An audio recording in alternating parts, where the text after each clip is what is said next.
Assalamualaikum warahmatullahi wabarakatuh.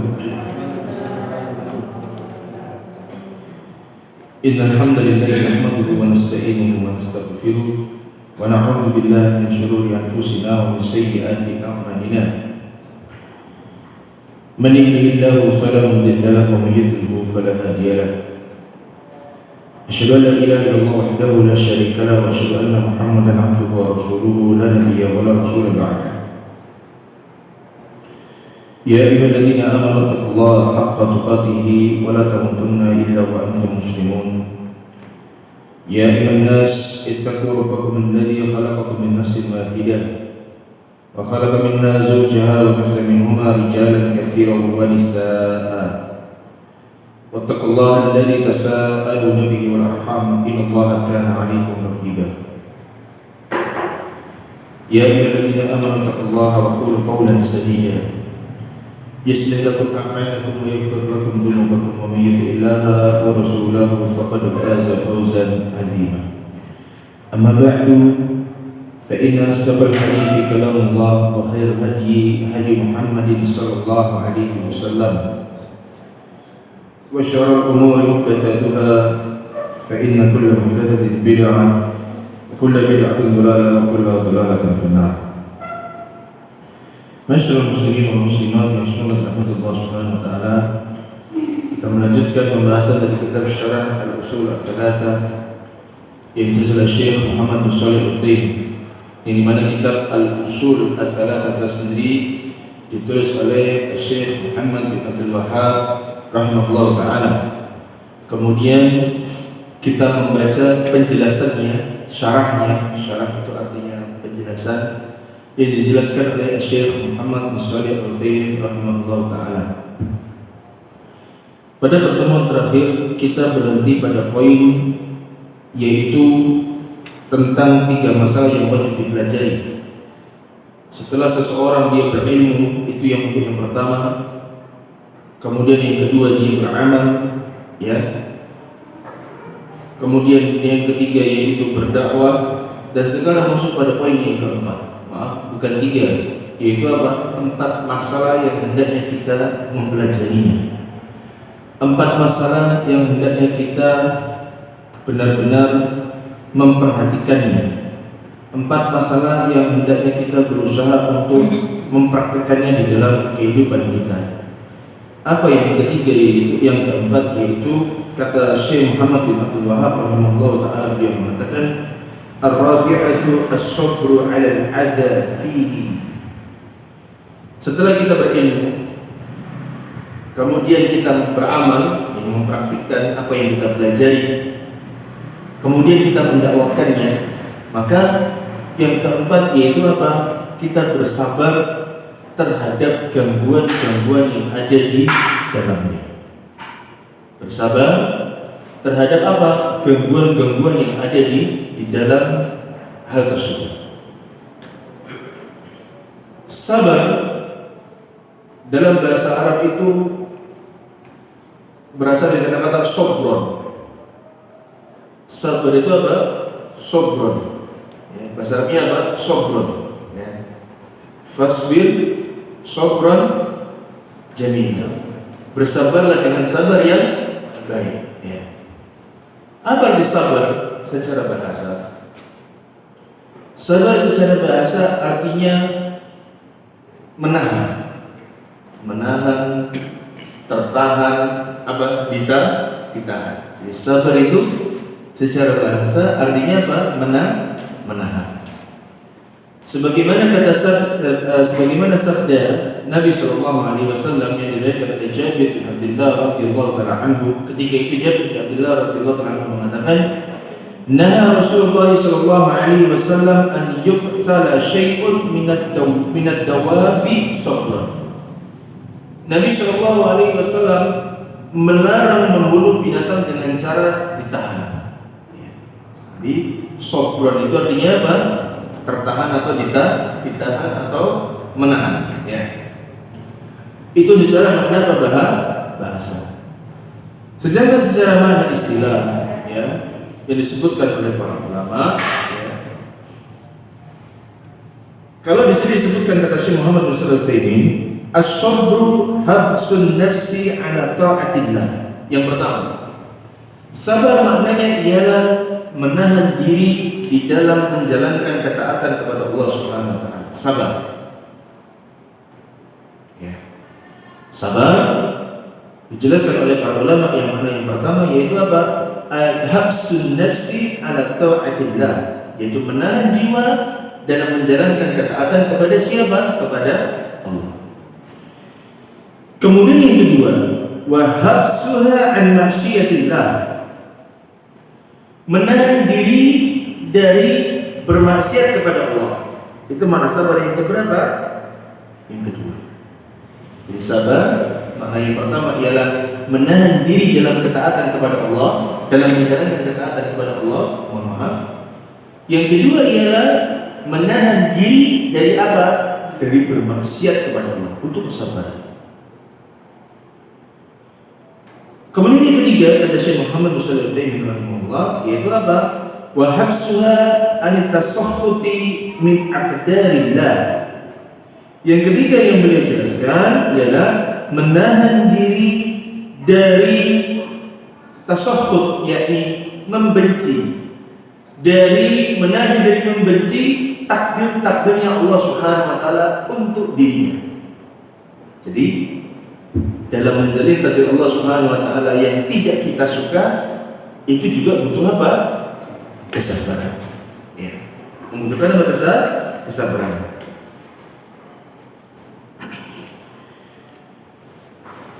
Kemudian kata Syekh disebutkan, fayahbisun nafsa an tasakhuti wa tadajjuri wal malal ويكون دائما نشيطا في الدعوة إلى دين الله وإن أوذي لأن أذية الداعين إلى الخير من طبيعة البشر إلا من هدى الله. Kata beliau rahimahullah mengatakan begini, hendaknya seseorang itu dia menahan dirinya dari apa? Tasakhut, tidak senang dengan apa? Dengan takdirnya Allah Subhanahu wa taala. Kemudian dia menahan dirinya dari apa? Wattadujju wal malal, dari keluh kesah dan bosan. Karena kalau ibadah itu terkadang apa? Bersemangat, terkadang apa? Bosan. Jiwa kan begitu, Pak. Jadi jiwa itu kalau menghadapi takdirnya Allah yang tidak enak menurut dia ya. Takdir Allah ada yang enggak enak enggak? Semuanya enak. Dalam artian seluruh takdir Allah itu apa? Baik. Cuma dilihat dari tabiatnya, dilihat dari apa hasilnya, dari sisi manusia, takdir Allah itu mungkin ada yang tidak disuka oleh siapa? Manusia. Itu butuh kesabaran. Kemudian seorang itu dia menahan dirinya dari apa? Dari keluh kesah di dalam menjadi takdirnya Allah. Tidak boleh dia berkeluh kesah menjadi takdir Allah Subhanahu wa taala. Ya. Kemudian juga dia menjalani ya atau menahan dirinya dari apa? Dari bosan untuk mendakwahkan manusia. Tidak boleh bosan mendakwahi manusia. Ya, mendakwah manusia tidak boleh bosan. Beribadah juga apa? Tidak boleh apa? Bosan. Karena yang namanya ibadah itu, yang namanya manusia di dalam beribadah kepada Allah Subhanahu wa taala, ada masa-masa dia apa? Bersemangat dalam ibadah, dan ada masa-masa dia apa? Mulai lesu di dalam beribadah. Yang penting tidak sampai apa? Meninggalkan. Itu tidak boleh. Ya. Makanya kata Syekh mengatakan wa yakunu da'iman nashidan fi da'wati ila dinillahi wa in udiya. Hendaknya seorang manusia itu senantiasa dia itu bersemangat di dalam berdakwah menuju agama yang Allah Subhanahu wa taala wa in udiya. Meskipun sering apa? Diganggu. Li'anna adiyat ad-da'in, karena gangguan dari orang-orang yang didakwahi itu ialah apa? Merupakan tabiat ketika seseorang berdakwah. Orang yang berdakwah pasti akan ada diganggu. Itu sudah tabiat. Itu sudah pasti. Gak ada orang berdakwah itu tidak ada diganggu. Dan sudah banyak kita sering melihat beberapa asatidzah kita, ya, guru-guru kita ada yang diganggu, baik dicela, ya, baik mungkin videonya dipotong, kemudian apa? Dipelintir kepada makna yang lain, ya. baik mungkin diganggu secara verbal, mungkin dipukul, mungkin apa lagi, itu yang lain, ya. Karena itu merupakan tabiat orang yang berdakwah. Jadi orang yang tabiatnya dia itu, yang dia mendakwahkan ke jalan Allah Subhanahu Wa Taala itu pasti akan apa diganggu, kecuali orang-orang yang diberikan petunjuk Allah Subhanahu Wa Taala, maka dia tidak akan mengganggu. Sebagaimana firman Allah Subhanahu Wa Taala dalam surat Al-An'am ayat yang ke-34, ya, kata Allah Taala berfirman, وَلَقَدْ كُذِّبَتْ رُسُلٌ مِّن قَبْلِكَ فَصَبَرُوا عَلَى مَا كُذِّبُوا وَأُوذُوا حَتَّى أَتَاهُمْ نَصْرُنَا. Lihat, Pak. Di dalam ayat ini Allah menerangkan bahwasanya kata Allah Taala berfirman, dan sungguh para rasul yang terdahulu itu didustakan, enggak diimani, tidak diikuti. Ini para rasul, orang yang paling kuat, orang yang membawa wahyu langsung. Tapi kata Allah mengatakan apa? Walaqad kudzibat rusul, dan sungguh rasul-rasul yang terdahulu itu pernah didustakan. Fasabaru ala ma kudzibu wa udu. Fasabaru ala ma kudzibu wa udu. Akan Nabi apa yang melakukan? Fasabaru, mereka bersabar, ala ma kudzibu, atas apa yang mereka lakukan, yaitu mereka mendustai para rasul, dan mereka bersabar pula atas apa? Wa udu, atas gangguan-gangguan yang mereka berikan kepada para rasul. Nabi Shallallahu Alaihi Wasallam adalah orang yang bersabar. Sebagaimana Nabi Shallallahu Alaihi Wasallam ketika berdakwah di kota Taif, ya. Ketika Nabi Shallallahu Alaihi Wasallam berdakwah di kota Taif, Nabi SAW disiksa. Dalam artian dia bakal ditolak dakwah beliau, dilempari, ya. Tapi apa Nabi katakan? Sampai para malaikat itu mengatakan kepada Nabi SAW, malaikat berjaga gunung, wahai Rasulullah, wahai Muhammad, aku diperintahkan Allah Subhanahu Wa Taala untuk taat kepada siapa? Kepada dirimu. Perintahkan kepada diriku apa? Akan aku balikkan gunung ini kepada mereka. Tapi apa yang dilakukan Nabi SAW mengatakan enggak. Bahkan Nabi berdoa kepada Allah Subhanahu Wa Taala, Allahumma ighfir li qaumi fa innahum la ya'lamun. Ya Allah, ampunilah kaumku. Kenapa?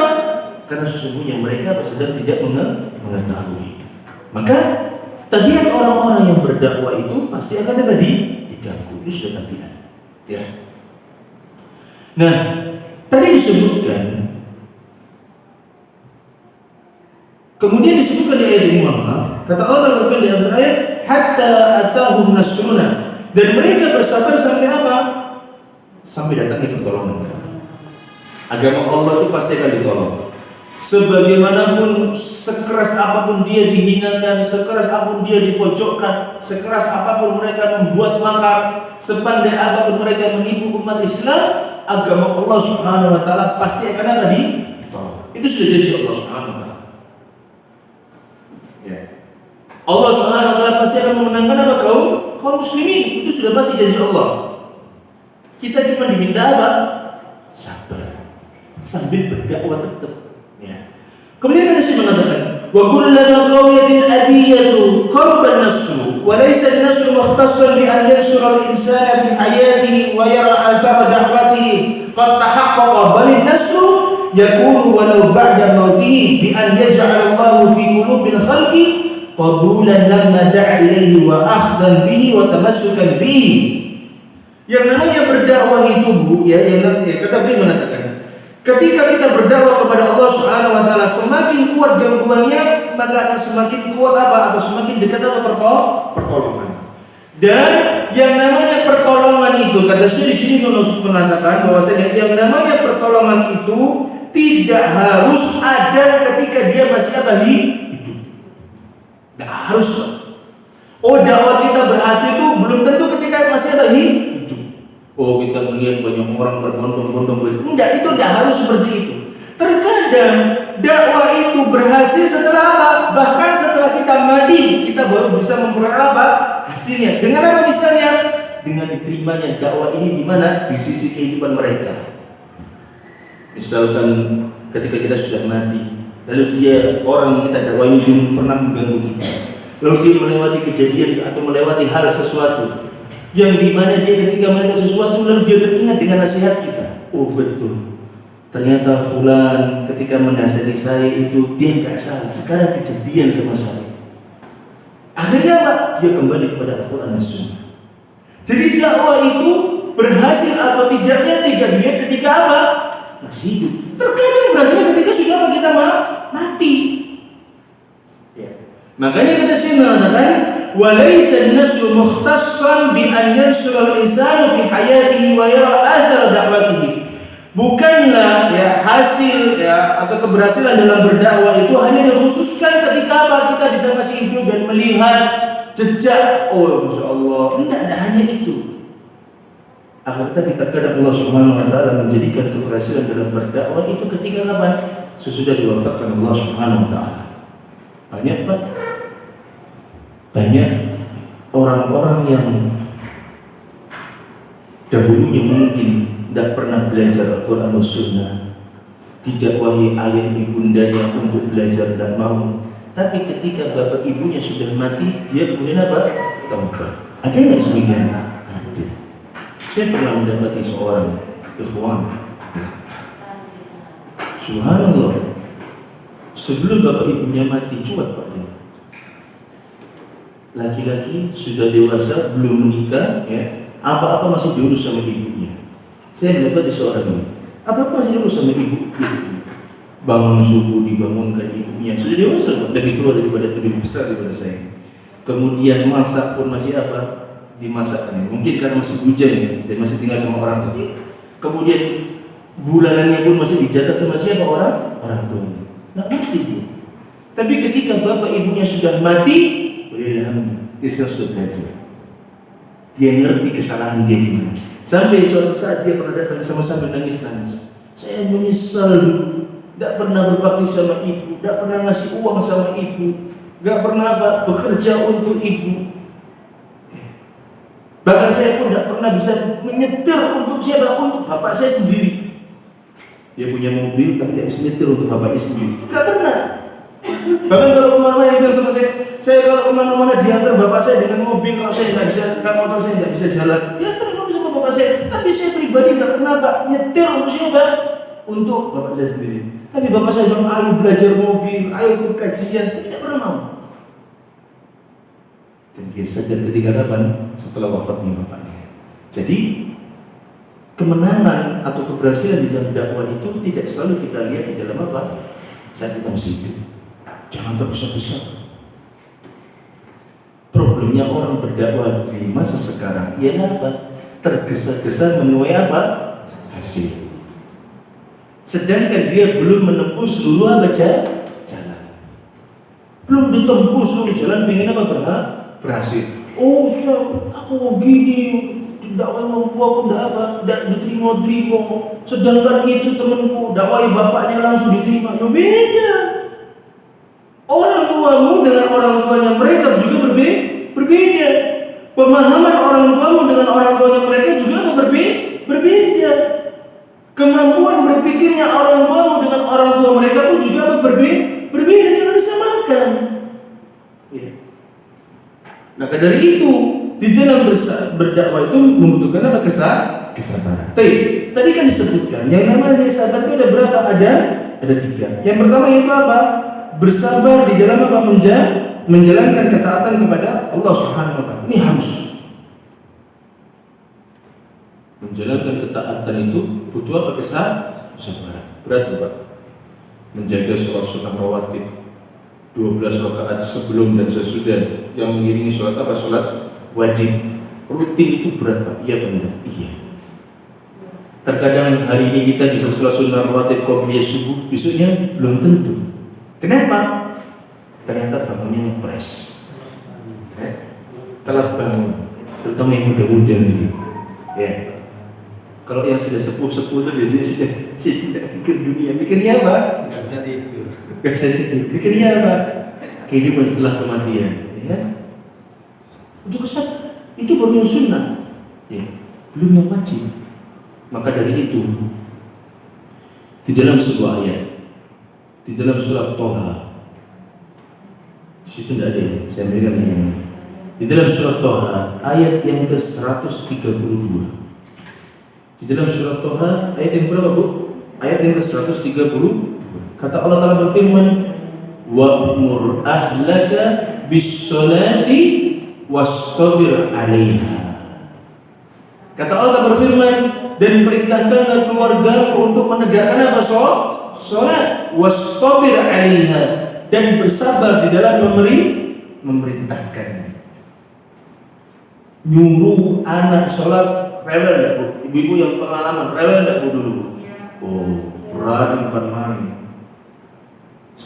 Nyuruh anak yang mungkin dulunya tidak pernah sholat itu bagaikan seperti nyuruh anak-anak kecil yang belum mengerti apa-apa diajari apa? Satu persatu perintah. Rewel ini bukan main. Misalnya yang kecil dipanggil misalnya, Ahmad, oh main sana kemari. Ahmad sini, oh gelip sana kemari. Ya.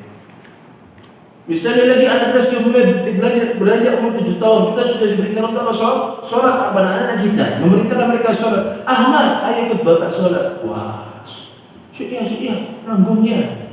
Terkadang apa lagi alasan ibu? Alasan kalau anak-anak tidak mau sholat apa lagi?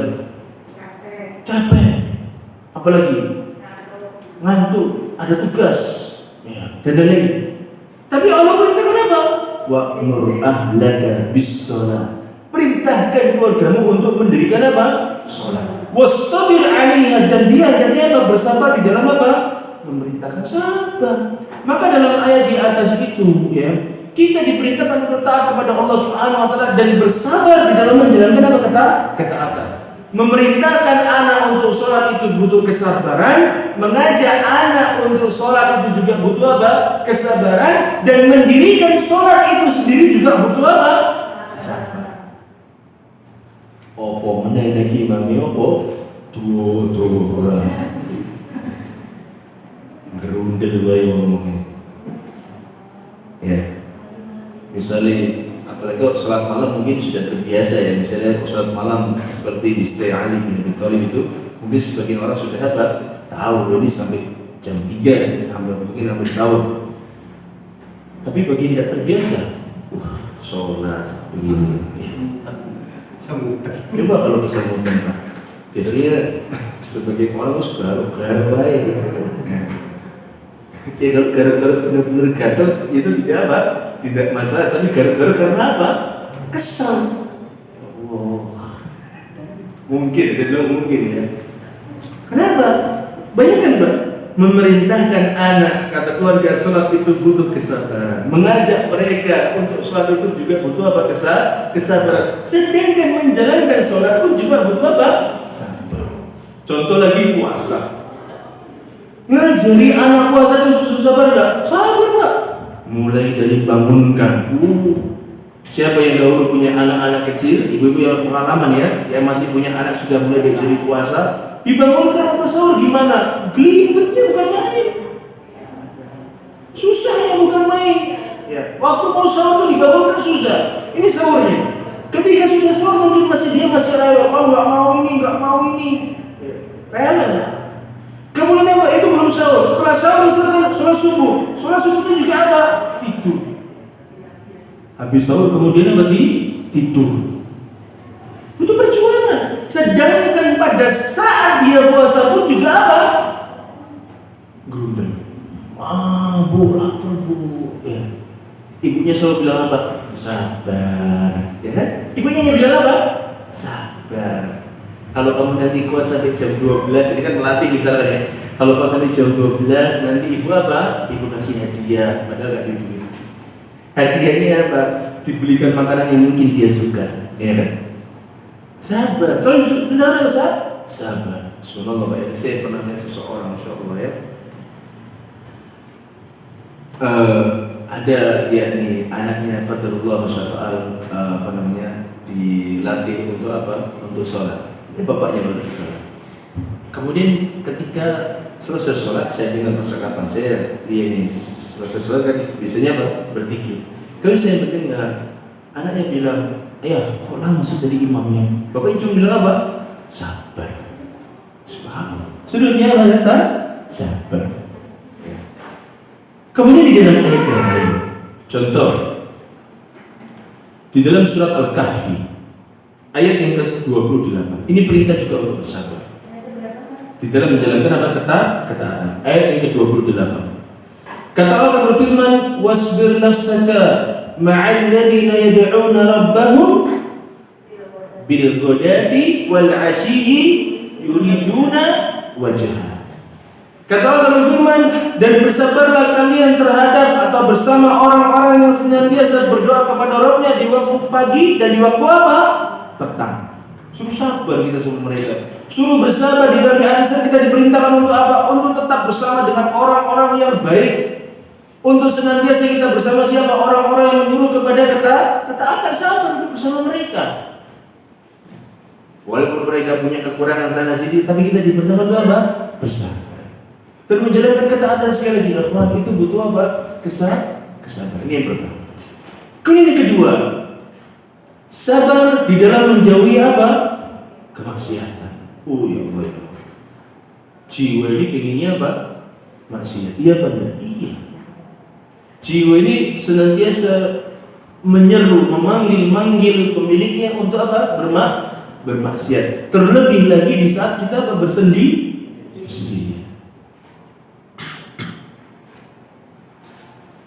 Mungkin kalau kita bersama dengan kawan-kawan kita di dalam majelis, kita malu untuk apa? Bermaksiat. Mungkin kalau kita bersama dengan keluarga kita malu untuk apa? Bermaksiat. Tapi kalau sudah sendiri, godaannya besar. Makanya tidak ada yang bisa meninggalkan kemaksiatan di tatkala sendiri kecuali orang-orang yang jujur keimanannya. Tidak ada yang bisa meninggalkan kemaksiatan di tatkala sendiri kecuali adalah orang-orang yang jujur keimanannya.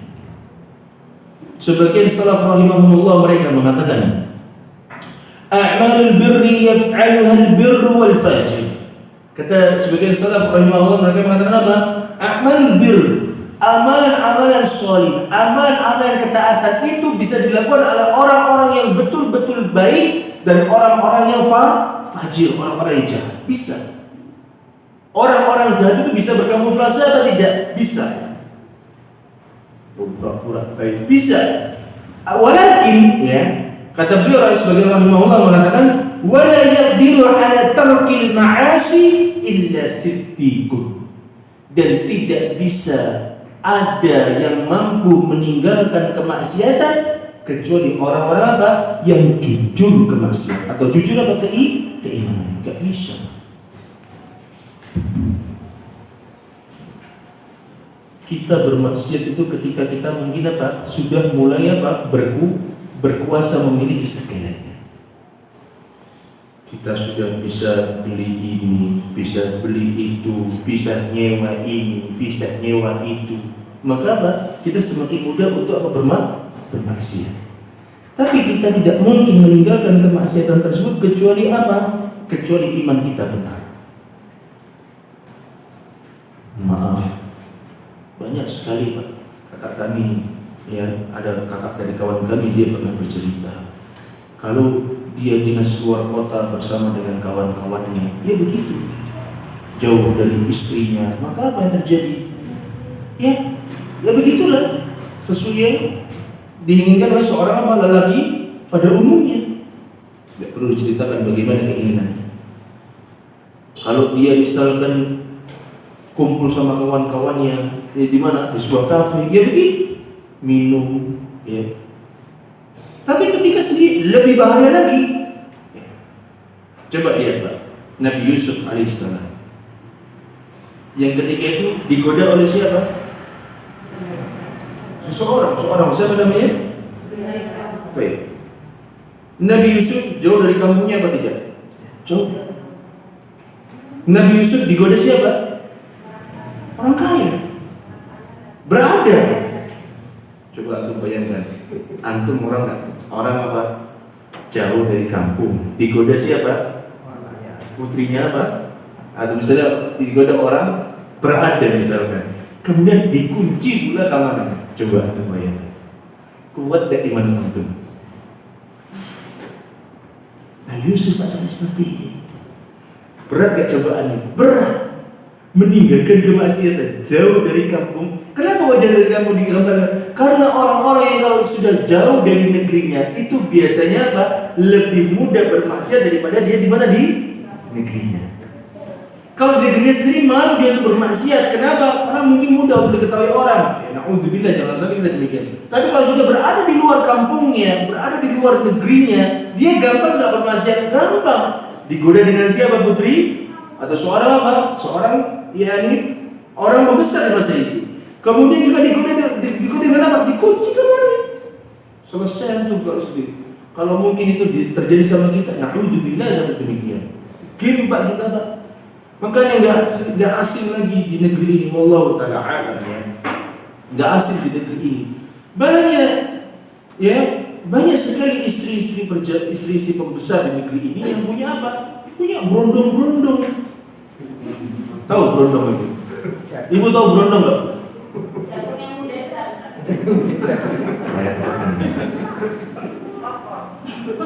Berondong itu pemuda-pemuda.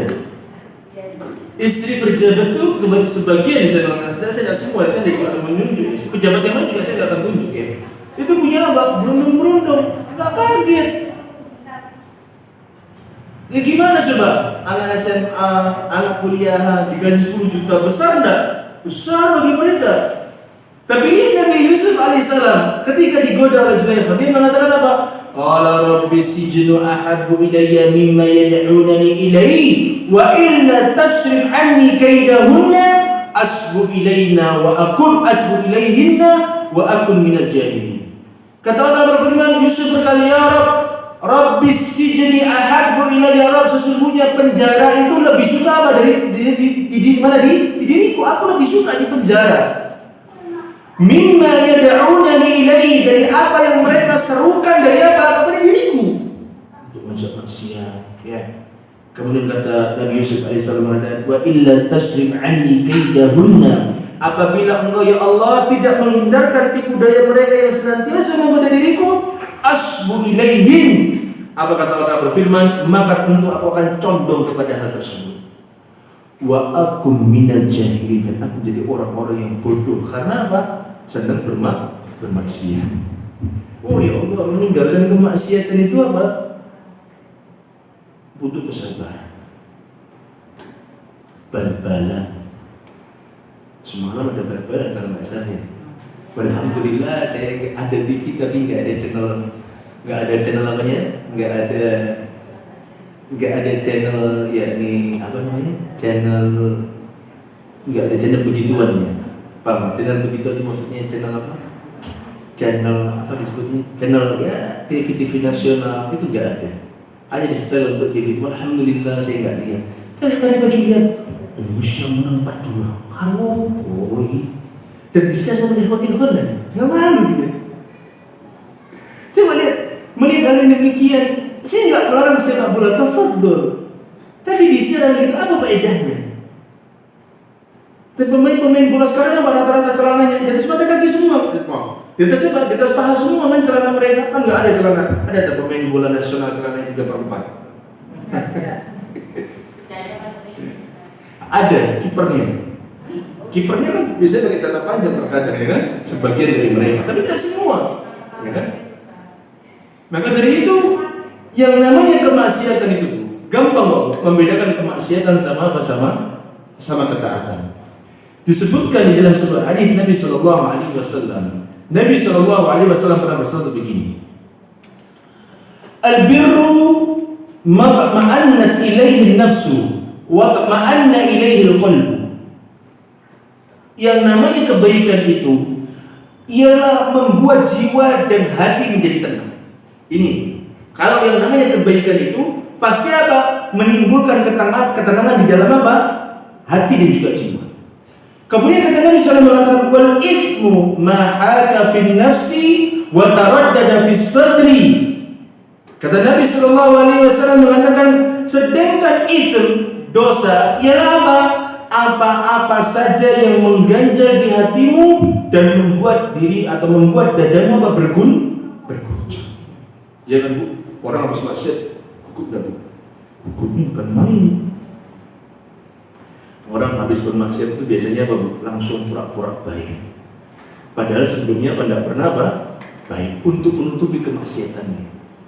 Justru begitu. Yang namanya orang yang bisa bermaksiat itu hatinya tidak tenang. Wah, semua chat, misalnya enak untuk bila main serong, semua chat apa dihapusin. Gak tenang kan Bu? HP-nya mungkin dikunci.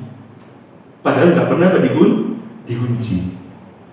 Ya, makanya meninggalkan kemaksiatan itu butuh kesabaran. Ya. Maka ikhwan fillah sallallahu alaihi wasallam tentang yang namanya maksiat. Imam Ahmad rahimahullah pernah mengatakan begini. La tanduru ila sigharil khati'ati walakin indur ila idamin man asaita.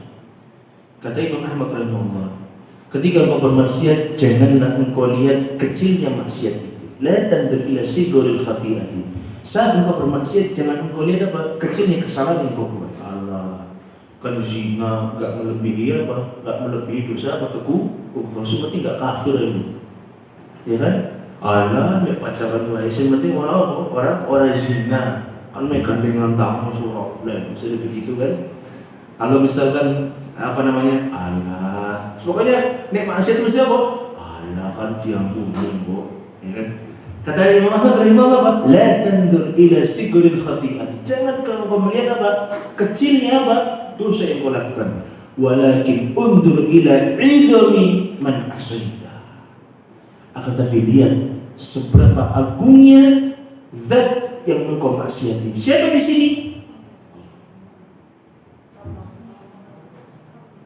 Akan tapi melihat siapa atau betapa agungnya zat yang engkau maksiati. Siapa? Allah. Bayangkan na'udzubillah kalau kita dimaksiat, lalu maksiat terus mati, maksiat terus apa lumpuh, maksiat terus apa sakit. Ya jangan. Maksiat itu pasti mendatangkan apa bencana. Kata Allah berfirman, "Ma asabaka min musibatin fa bima kasabat aydikum." Apa-apa yang menimpa kalian dari musibah-musibah itu pasti akan disebabkan karena apa? Tangan-tangan kalian. Karena mungkin banyaknya dosa kita, sering saya sampaikan. Karena mungkin banyaknya dosa kita sehingga kita tidak tahu dosa yang mana yang menyebabkan kita kenapa musibah. Ya kan? Dosa kita ini kan searat-arat. Dosa kita kenapa begitu banyaknya? Karena mungkin dosa yang begitu banyak sehingga kita lupa. Dosa yang mana yang membuat kita jadi miskin? Dosa mana yang membuat kita jadi banjir? Dosa mana yang membuat kita kena longsor? Dosa mana yang membuat kita rumah kita kebakaran? Kita bingung, Pak. Saking akeh dosa. Makanya disunahkan bagi orang-orang yang hendak mau tidur dia apa? Muhasabatun nafs. Dia menghisap dirinya, dia mengoreksi dirinya, dia memeriksa dirinya. Kalau seandainya pada hari itu dia mengamalkan ketaatan kepada Allah, maka dia bersyukur kepada Allah, dia memuji Allah.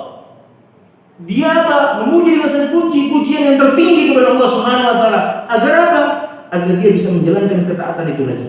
Tapi kalau di hari itu dia melakukan kemaksiatan, dia hendaknya apa? Beristighfar, bertobat.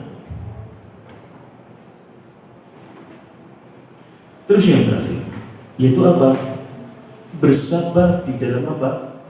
Menjalankan apa? Gangguan-gangguan. Atas takdirnya siapa? Allah. Takdir Allah Subhanahu wa taala sekali lagi tidak ada yang pernah apa buruk. Mohon maaf. Meskipun yang terjadi pada saudara-saudara kita yang berada di Semeru itu tidak buruk bagi mereka. Allah memberikan itu agar mereka segera kembali. Kita misalkan Bu sudah sakit, misalnya sakit kena diabetes. Ini logika simpulan ya. Maka kita apa? Kembali. Juga kakean makan apa? Manis, gula. Bukannya gula ya, manis pokoknya. Karena manis itu tidak selalu dari apa? Gula. Tidak selalu. Terkadang dari apa? Nasi. Nasi. Buah. Nasi. Nasi apa yang buat? Ya nasi betul ya. Bahkan ada yang lebih ajib lagi. Nasi membuat alergi. Pernah tahu? Nasi itu bisa buat alergi bagi sebagian orang. Sebetulnya bukan nasinya, tapi apa? Ada protein yang membuat alergi di mana di dalam tubuh. Itu ada untuk belajar. Tapi itu jarang terjadi pada orang Indonesia. Jarang. Nah, misalkan kita kena diabetes, maka kita harus kembali. Kenapa? Terlalu banyak makan apa? Manis. Kita misalkan terkena asam urat. Oh, asam urat terlalu banyak makan apa? Seafood. Seafood atau asam urat. Terlalu banyak makan makanan yang mengandung apa? Zat purin. Orang yang kena asam urat apa dia sebut? Sendinya. Nah, trijine, ya, pergelangan tangannya, apa mana? Lututnya. Kenapa lagi? Apa ini? Ya, pergelangan kakinya. Besok jalan bahkan. Saya dulu pernah terkena asam urat. Tapi alhamdulillah sembuh. Dokternya sampai kaget begini. Ketika saya periksa, saya kan, ya ini ketika itu dokter Mas Syafa'al ya, di kaki ini kok gak bisa jalan. Kan orang kena asam urat tuh Pak, kesenggol dikit tuh rasanya kemeng-kemeng ya Pak. Pengalaman nanti kok itu. Kalau mantu-mantu ini pengalaman ya. Jadi orang kalau kena asam urat tuh apa? Kesenggol dikit tuh langsung apa? Nyemung rasanya kan begitu. Padahal yang biasa aja. Terus saya bawa ke dokter ketika itu di puskesmas, saya periksa. Ternyata berapa asam urat saya bawa tahu? 12. Normalnya laki-laki itu berapa? 7. Kalau perempuan berapa? 6,5 atau 6, saya lupa. Kata dokternya begini, Bapak tidak pingsan? Enggak. Bapak kesini naik apa? Naik motor. Hebat. Orang kalau biasanya pada umumnya kalau 12 itu udah pingsan Pak. Bapak masih bisa selamat ya? Maksudnya masih bisa berjalan ke puskesmas. Ya alhamdulillah. Ini Bapak kenapa? Saya menjadi persoalan kurang yang begitu-begituan. Dulu tuh paling senang apa? Ibu tahu uritan yang soto, uritannya itu jangan endok ya, bukan dok mudanya, uritannya itu, itu enaknya bukan main. Itu. Kemudian saya sering makan dulu kulit, tapi kulit sebenarnya bakal kolesterol ya. Tapi uritannya itu yang paling saya sering, hampir setiap pagi saya makan soto dulu, ya. Sampai akhirnya kena. Tapi alhamdulillah sekarang normal terus 4, ya 4,5 ya. Alhamdulillah itu nikmat Allah Subhanahu. Itu Pak. Berarti kerusakan yang terjadi itu sebenarnya atas apa? Ulah sendiri. Dicontoh ya. Nah, ketika menghadapi takdirnya Allah yang demikian, maka harus apa? Sabar. Tidak boleh seseorang ketika dia menjadi takdir Allah Subhanahu wa taala dengan apa? Dengan berkeluh dan berkeruh, nggak boleh. Ya. Antum yang berdakwah, antum sabar dalam gangguan. Gangguan yang Allah berikan kepada antum misalkan dari orang-orang yang menghalangi dakwah, itu tidak mungkin insya Allah tidak akan lebih berat daripada apa? Gangguan para guru kita yang mereka sudah berdakwah malang melintang di dalam medan dakwah. Gak ada apa-apanya dengan mereka. Dan gangguan yang Allah berikan pula kepada mereka itu tidak ada apa-apanya dengan apa? Dengan orang-orang soleh di atas mereka. Sampai akhirnya orang-orang yang paling soleh siapa? Para nabi dan para rasul. Itu gangguan yang paling berat. Ujian yang paling berat. Maka di dalam menjalani takdir Allah Subhanahu wa taala itu butuh apa? Kesabaran. Takdir Allah contohnya apa? Sunnah. Kepada kaum siapa lagi? Itu butuh kesabaran Pak, kaum laki-laki Pak. Menjalani sunnah itu laki-laki butuh apa? Mental. Ya. Gimana coba? Ujung kulitnya dia akan dipotong. Bagaimana orang tua membesarkan siapa? Hati anaknya. Sabar, nggak apa-apa. Saya kemarin 4 hari ada acara khitan di rumah sakit Rasulullah Surabaya. Subhanallah, ada orang tua ngelus-ngelus kepala. Ini seorang ibu ngelus kepala anaknya. Sabar, nanti kamu cepet gede di sunat. Saya mikir, emang gedenya laki-laki itu dengan apa disunat ya? Padahal kan gede laki-laki dengan apa mimpi? Tapi ibunya membesarkan hati anaknya. Sabar. Sebagian lagi subhanallah ya, macam-macam Pak. Model-model orang yang dihitan anaknya di kita itu modelnya macam-macam. Ada yang brutal, ada yang religi, ada yang memang sudah siap, ada yang mungkin mereka pasrah. Yang brutal itu Pak, sampai harus dipegang. Jadi ya ini apa namanya, kakinya itu dipegang biar nggak goyang-goyang. Terus kemudian ada satu tim untuk pegangin tangannya biar tidak ikut cawi-cawi. Ini yang brutal. Ada juga yang religi Pak. Yang religi itu gimana? Subhanallah, subhanallah, mau dipotong mulut. Aduh subhanallah. Lagi-lagi butuh kesabaran dalam menjalankan ketaatan. Karena khitan bagi kaum laki-laki hukumnya bahwa wajib. Ya. Khitan bagi kaum laki-laki hukumnya bahwa wajib. Itu sabar. Dan kesabaran-kesabaran yang lainnya, ya atas takdir Allah Subhanahu Wa Taala yang mungkin itu dia tidak senang, maka dia coba bersabar. Kemiskinan, kelaparan, kemudian apa lagi? Di PHK, kemudian apa lagi? Bayar kontrakan nggak bisa mungkin, sabar. Bayar kontrakan nggak bisa, insya Allah masih bumi Allah masih. Gimana jalan keluarnya Ustaz? Ya nyari lagi yang murah. Kan orang kan hidupnya selalu pasti ruwet kan. Misalnya kontrakan sini mahal kita nggak kuat, ya sudah cari yang murah, ya kan? Sesuai dengan bacaan.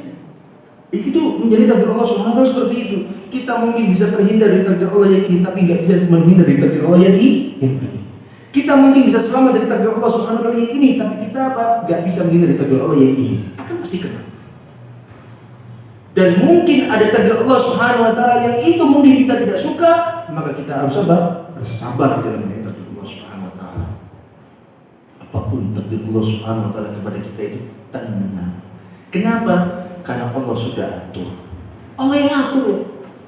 Kenapa sih kita harus galau tentang kehidupan di masa datang? Allah sudah atur. Yang penting hari ini kita berusaha, kemudian hari ini kita beribadah. Yang penting kita hari ini minta kepada Allah. Sisanya apa? Pasrahkan kepada Allah Subhanahu Wa Taala.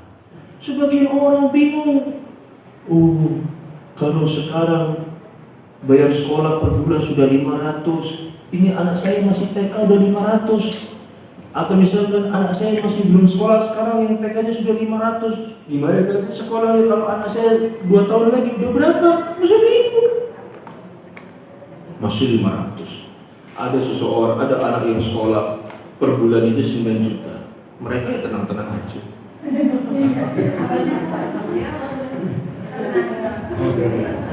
Mereka tenang-tenang aja. 9 juta. Begitu. Pernah tahu gak? Sekolah 9 juta per bulan.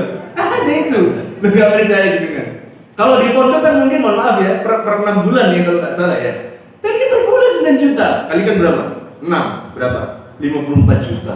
Mereka tenang-tenang aja. Ya soalnya mereka punya duit, Ustaz. Ya. Maka dari ikhwan fillah wal akhwat wal iman rahimakumullah, hendaknya kita apa? Kita itu dalam menjalankan takdir Allah Subhanahu wa Ta'ala itu butuh apa? Kesabaran. Jadi ya, di dalam berdakwah itu juga butuh kesabaran. Antum mendakwahi kewajiban, tapi ketika antum diganggu, ini takdir Allah untuk antum, maka sabar. Dicela, sabar. Jangan dibalas. Untuk apa balas? Buang-buang waktu. Ya. Ngurusi orang-orang yang usil dengan dakwah antum. Ngapain? Selama antum di atas bimbingan para asatidzah, ya, para ulama di tempat kita, kemudian antum di atas hujah yang benar, ya, antum dicibir, dia benar aja. Habis mereka nanti. Apa yang kita harus perlu tanggapin komentar orang per orang? Lah, tetap antum berjalan. Ya. Dan juga dalam menjalani takdir Allah Subhanahu wa Ta'ala itu butuh hati yang lapang. Ya. Menjadi takdir Allah Subhanahu wa Ta'ala membutuhkan hati yang lapang. Ditakdirkan anak meninggal seperti kawan saya ini, ya. Ini sudah ditelepon ini. Seperti kawan saya ini, barusan punya anak yang belum umur setahun, istrinya meninggal, qadarullah masyafa'ah. Anda bisa bayangkan? Orang tuanya semuanya jauh dari Surabaya, enggak di Surabaya berdua. Mereka di Surabaya berapa? Bertiga. Istrinya meninggal. Ya, bantu jalan takdir. Antum kalau misalnya, bayangkan itu posisi kita masih bujang, masih muda, baru menikah, lahir anak, istrinya apa? Meninggal. Kilo-kilo, sopo sing lanang anak yang begini. Untuk malam ini aja. Sudah mikir nggak? Betapa beratnya cobaan ini. Antum masih bersyukur kepada Allah Subhanahu wa taala, istri masih sehat, anak masih apa? Sehat. Tapi antum nanti enggak tahu dari mana yang buat antum bersedih. Maka buat ada yang lapang. Saya nggak tahu ya, anak itu udah umur setahun atau berapa. Kalau setahun masih nyusu sama ibunya, saya mikir siapa yang nyusu ibu anak itu mama? Saya mikir lagi tadi, siapa yang nyusu anak kalau misalnya anak itu setahun? Berat cobaan. Makanya murid itu kalau kata sebagian ulama apa? Sawang sinawang. Antum kira kita ini paling berat, di situ ada yang lebih apa? Berat. Antum kira mereka paling enak, ternyata kita lebih apa? Lebih enak. Kan orang kan begitu. Kita ini selalu menganggap bahwasanya hidup kita lebih berat. Ternyata lah, di luar ada yang lebih berat. Dan kita sering menganggap orang itu di luar hidupnya apa enak. Ternyata apa? Hidup kita jauh lebih enak. Saya pernah melihat seorang imam, Masya Allah. Imam Mbak, di salah satu masjid di Surabaya. Tangan kanannya sudah lumpuh. Imamnya cuma pakai tangan kiri toh. Tapi dia jadi imam. Diagungkan dengan apa? Hafalannya yang dia punya. Dia kalau turun rukuk itu dengan bertumpu dengan kaki apa ya ini tangan kiri tok. Kalau kita lihat hidup dia apa? Kasihan dia. Tapi dia mungkin bahagia dengan apa? Hafalan yang dia punya. Imam punya tangan satu, tangan kiri tok. Saya tanya sama dia, "Aku naik motor ya apa?" Ya dipindah. Saya kalau beli motor bekas atau baru, gasnya saya pindah kemana? Kiri. Gimana mana nyetir di kiri itu kan nggak enak Pak ya. Apalagi cuma tangan apa? Satu. Tangan kanan toh aja nggak enak, apalagi tangan apa? Kiri. Terus gimana? Ya ini antum apa namanya makan dengan tangan kiri. Saya bayangkan tangan kiri untuk makan, tangan kiri juga untuk membersihkan kotoran. Ya sudah takdir Allah untuk dia. Tapi dia bisa lewat dari itu dengan apa? Dengan berhasil terus. Jadi antum itu kita ini harus apa? Membesarkan dada kita atas takdir Allah Subhanahu wa taala. Bukan karena Nabi SAW mencintai mukmin yang kuat daripada mukmin apa yang lemah. Antum kita ini baru dihantam begini kita sudah apa? Lemah. Kita sudah dipukul begini kita sudah apa? Lemah. Itu bukan sikap seorang apa? Mukmin yang baik. Allah taala alam. Ini saya sampaikan pada pagi hari ini. Sekali saya mohon maaf ya, karena saya tidak bisa maksimal. Karena saya ada amanat yang harus selesaikan. Kita pilih dengan doa kafaratul majlis. Insyaallah pertemuan yang ini ya, yang pada bab berdakwah atau bersabar atas gangguan itu kita belum menyelesaikan pembahasan dari Syekh ya. Penjelasan dari Syekh itu kita berakhir pada poin itu surat apa tadi? Surat Al-An'am ayat yang ke-34. Ya, hanya sampai situ ya. Bulan depan kita dilanjutkan melanjutkan dari pembahasan surat Al-An'am ayat yang ke-34. Kita pilih dengan doa kafaratul majlis. Subhanallah wa bihamdika asyhadu an la ilaha illa anta astaghfiruka wa atubu ilaika. Assalamualaikum warahmatullahi wabarakatuh.